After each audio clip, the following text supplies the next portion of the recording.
So hello everyone, this is Dheeraj Kuren. आज हम करने वाले हैं क्लास 12th का फिजिक्स का chapter number 8 which is electromagnetic induction, वो भी वन शॉट पे। तो चलो बिना किसी तरीके स्टार्ट करते हैं। तो हम पढ़ने वाले हैं यार, आज हम डिस्प्लेसमेंट सॉरी इलेक्ट्रोमैग्नेटिक इंडक्शन के जो सारे कंसेप्ट हैं ना वो सब। तो चलो करते हैं। डिस्प्लेसमेंट करंट ये क्या होता है यार? ये किस खेत की मूली है?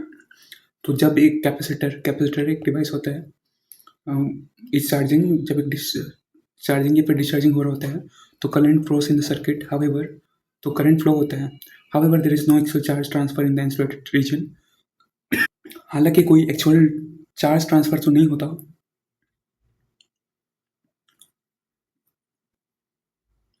कैपेसिटर और फ्लो ऑफ करंट के बीच में, hence the displacement current is the current in the insulated region due to the charging electric flux. तो इसलिए वहाँ पे एक करंट रहता है, डिस्प्लेसमेंट करंट, वही इंसुलेट होता है इलेक्ट्रिक फ्लक्स पे। तो चार्जिंग इलेक्ट्रिक फील्ड या फिर फ्लक्स, मैग्नेटिक फील्ड चेंजिंग, क्या बोल रहे हैं ये?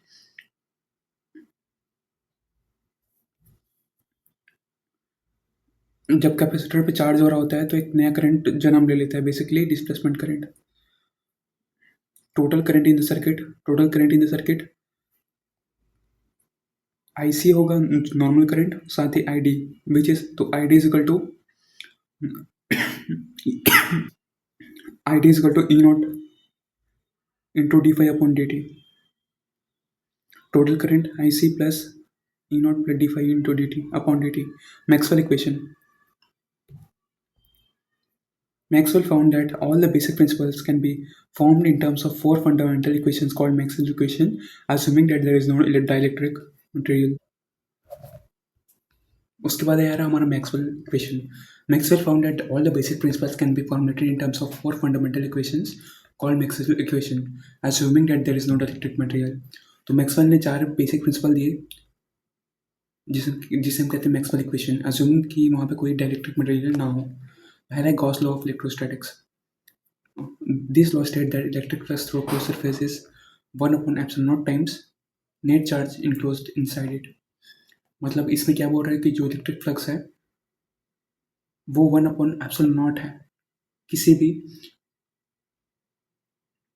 भी क्लोज सरफेस के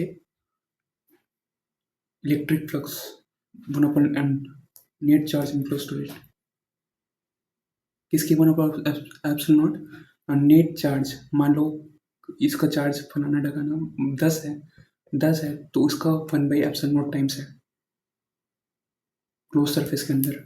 importance, charge on conductor resides only on it surface, कि जो कंडक्टर है वो खाली सरफेस पे होता है। उसके बाद है हमारा electrostatic force is inversely proportional to the square of the distance between the charges. तो हमारा जो इलेक्ट्रोस्टैटिक फोर्स है वो इन्वर्सली प्रोपोर्शनल है किसके?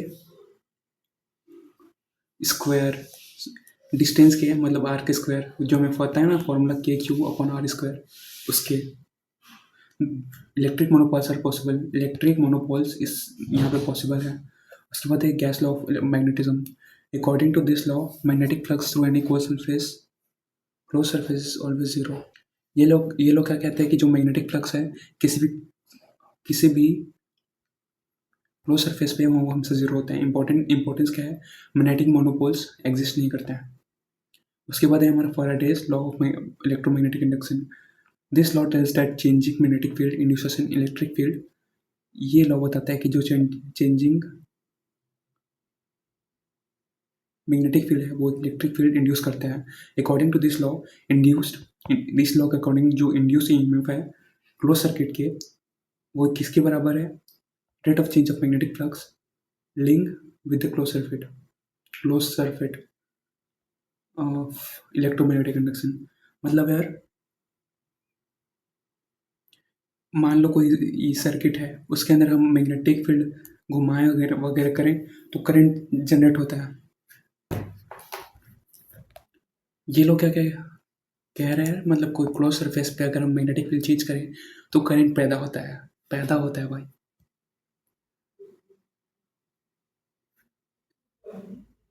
सिमिलरली अगर क्या बोलते हैं यार, क्या क्या बोलते हैं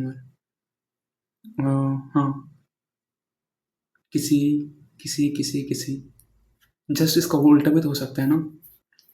तो ये रहा हमारा electric field dl d phi 1 dt। तो इस फॉर्मूला को एक्सपेंड कर दिए और ये हमारा नया फॉर्मूला बन गया। उसके बाद है मॉडिफाइड एम्पियर सर्कुलर लॉ। ये क्या कहते हैं? This law states that the line integral of magnetic field around any close circuit C is equal to the unit times the total net charge sum of displacement and conduction current। ये मतलब क्या बोल रहा है? ये कि जो किसी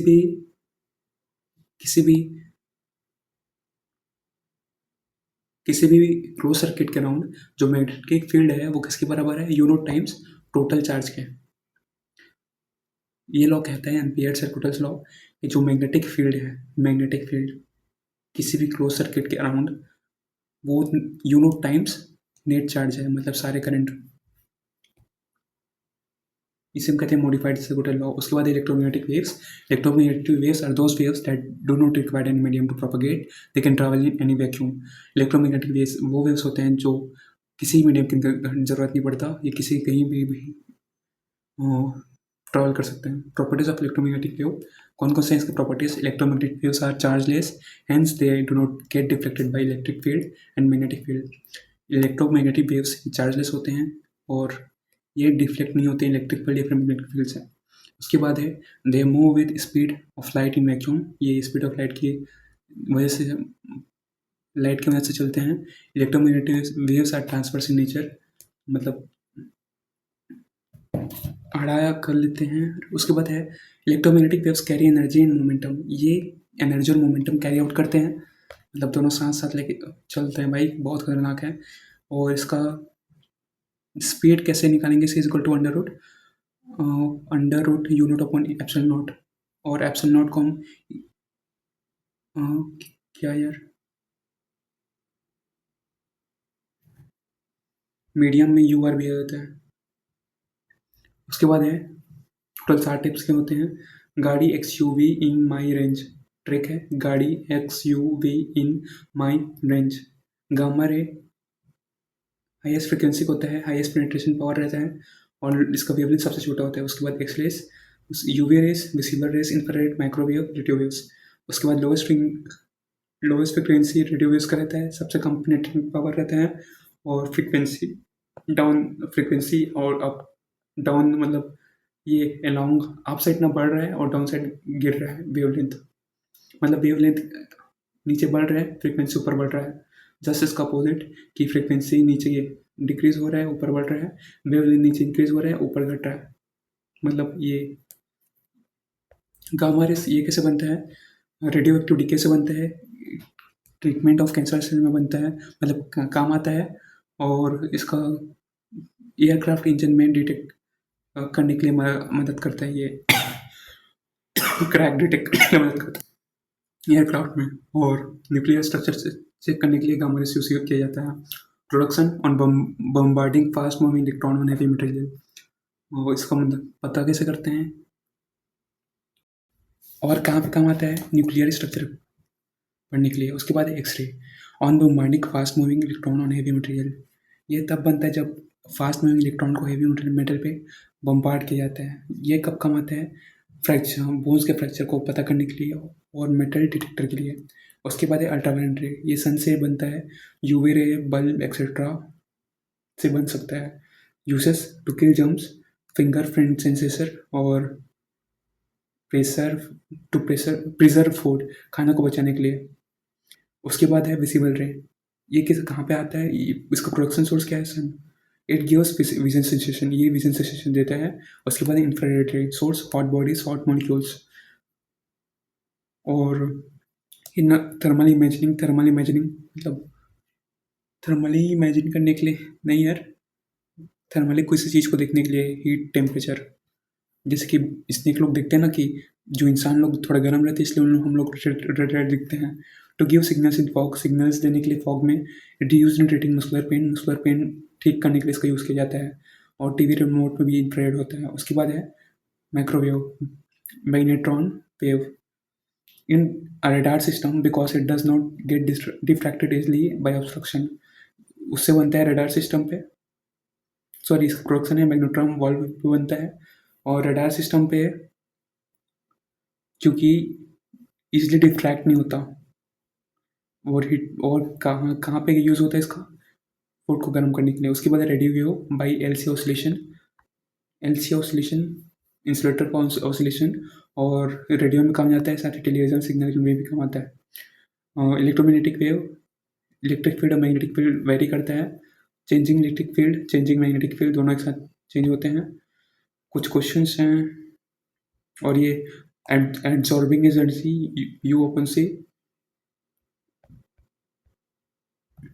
और कुछ intensity of electromagnetic waves is equal to U A upon del T, energy crossing per unit area, unit time and direction perpendicular to the direction of propagation such light. Propagation is called intensity of wave. मतलब energy किसी unit time पे किसी area, unit area पे कितना cross हो रहा है वो भी परपेंडिकुलरी, उसे हम इंटेंसिटी कहते हैं, इंटेंसिटी ऑफ वेव कहते हैं। इसका प्रॉपर्टीज क्या है, प्रोड्यूस बाय एक्सीलरेटेड चार्ज, जितने भी इलेक्ट्रोमैग्नेटिक वेव है वो एक्सीलरेटेड चार्ज या फिर ऑसिलेटिंग से बनते हैं। और oscillating electric field and magnetic field mutually perpendicular to each other and the direction of propagation is perpendicular to both field. तो electric field and magnetic field एक दूसरे पर परपेंडिकुलर होते हैं ना, सिमिलरली इसका प्रोपगेशन भी इन दोनों के परपेंडिकुलर होता है। Both fields are same in phase, दोनों का फेस सेम होता है। Power energy contributed both waves equally, power energy ना दोनों तरफ इक्वली कंट्रीब्यूट होता है।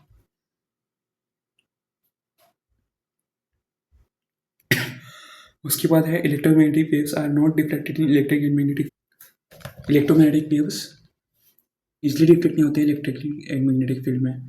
जितने भी इलेक्ट्रिक में इलेक्ट्रोमैग्नेटिक वेव है वैक्यूम पे ट्रैवल करते हैं स्पीड ऑफ लाइट से, E not equal to B not C and E equal to B C. और कई इंपॉर्टेंट चीज़ें आप देख लेते हैं। पहला है energy density of electric field, electric field का एनर्जी डेंसिटी क्या होता है, तो U equal to half E not into E R M S का स्क्वायर, या फिर E not square by two, मतलब 1/4 E not epsilon not into E not square. उसके बाद है energy density in magnetic field, half upon में you not in B upon into B R M S square upon में you naught, या फिर 1/4 B naught square upon में you naught. Total energy density दोनों को काउंट कर लो। उसके बाद important point, the cross product E and B are always give the direction of propagation of wave obviously. Pointing vector ये नॉर्मल एनर्जी फ्लो दिखाता है पर यूनिट एरिया। उसके बाद है रेडियो वेव, रेडियो वेव का लेंथ देख सकते हो रिसीवर से रियल। माइक्रोवेव का वेवलेंथ याद रख लो यार, मेरे एग्जाम में आया था, मेरा नहीं बना रहा था, बनाया था लेकिन नंबर नहीं मिला, एग्जैक्ट याद रखो। Radio wave 0.1 mm, microwave 0.1 metre to 1 mm, infrared 1 mm to 700 nanometre, and light wave का wavelength 700 nanometre to 400 nanometre, and ultraviolet का 400 नैनोमीटर टू 1 नैनोमीटर, एक्सरे का 1 nanometre to 10⁻³ nanometre, gamma X का wavelength 10⁻³ nanometre, बहुत छोटे छोटे है भाई।